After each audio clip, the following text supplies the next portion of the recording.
I have a studio in East London, part of a multi-creative arts complex.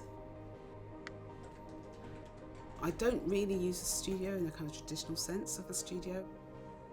This is not a place of making, it's more a place of thinking and rummaging. I started visiting galleries and museums when I was quite young. Once we'd gone as school trips, I would then go on my own, just kind of walking around Whitechapel. I was part of a feminist art group that was at college, and we were always seen as a kind of the embattled group. I'd gone there with the intention of trying to deconstruct or reconstruct images around the black female body. There were very, very limited range of images of African diasporic women, either being hypersexual, i.e. a prostitute, or a mammy kind of figure of service somehow.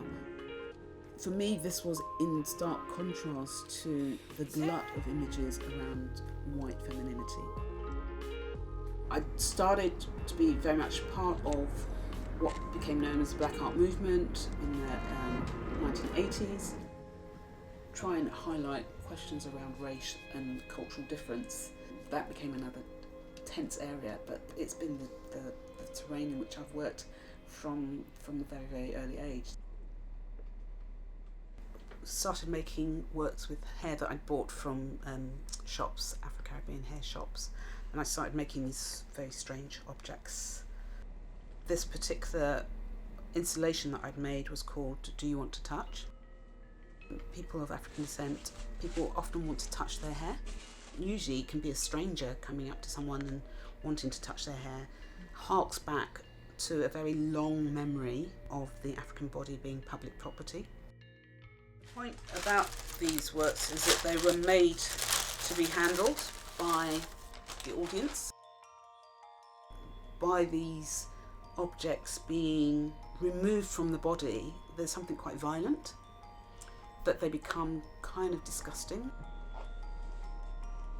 Even though we think of hair and intimacy as something quite lovely, the moment that there is no longer a body there, it's like, why has that been divorced from a body? Much of the stuff that's here relates to a project I've been doing. It's called the Devotional Series or Devotional Project. So this project's been going on since about 1999, where I've been gathering a kind of history of black women that might be across a range of ethnic groups who've worked in the music industry. And it consists at the moment of a wallpaper where there are 200 names. I wanted us to just name some black British female singers that people knew, and it took about 10 minutes before anyone could think of anybody. And actually the very first person that was remembered was Shirley Bassey. Eventually people started to actually send me objects like records. These are all 45s. This project has not only been about naming these performers, but also kind of remembering their music and collecting their music.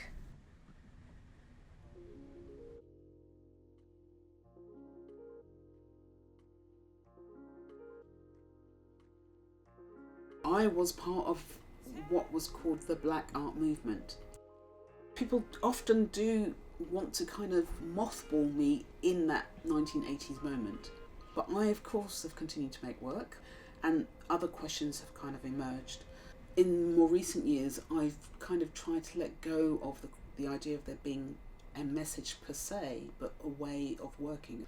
Increasingly that involves people improvising and being really spontaneous in the moment, and that gets captured. Exquisite Cacophony, it's a half an hour video that I made working with an artist called Astronautalis and Elaine Michner with an invited audience, and it was filmed at the Victorian Albert Museum. Have you ever felt like you're being watched by a bunch of kids? Like some sort of voyeuristic shit? I usually invite people that I find what they're doing is interesting. I don't tell people what they were going to do.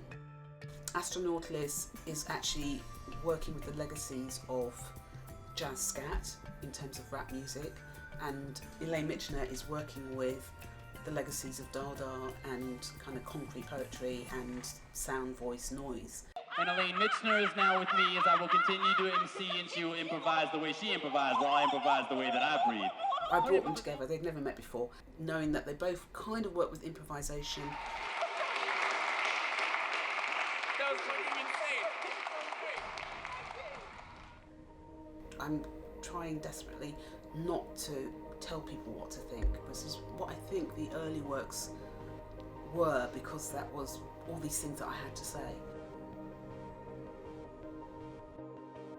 I've been invited back to where I'd done my foundation to do some teaching.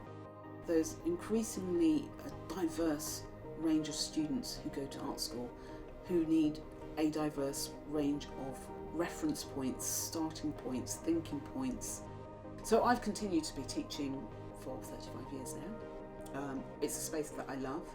If there was anything that I would say to anyone emerging, just whatever you've got to do, just do it anyway. And do it because you're thinking it, I'm feeling it, and it's got to be expressed. So just get on with it and do it.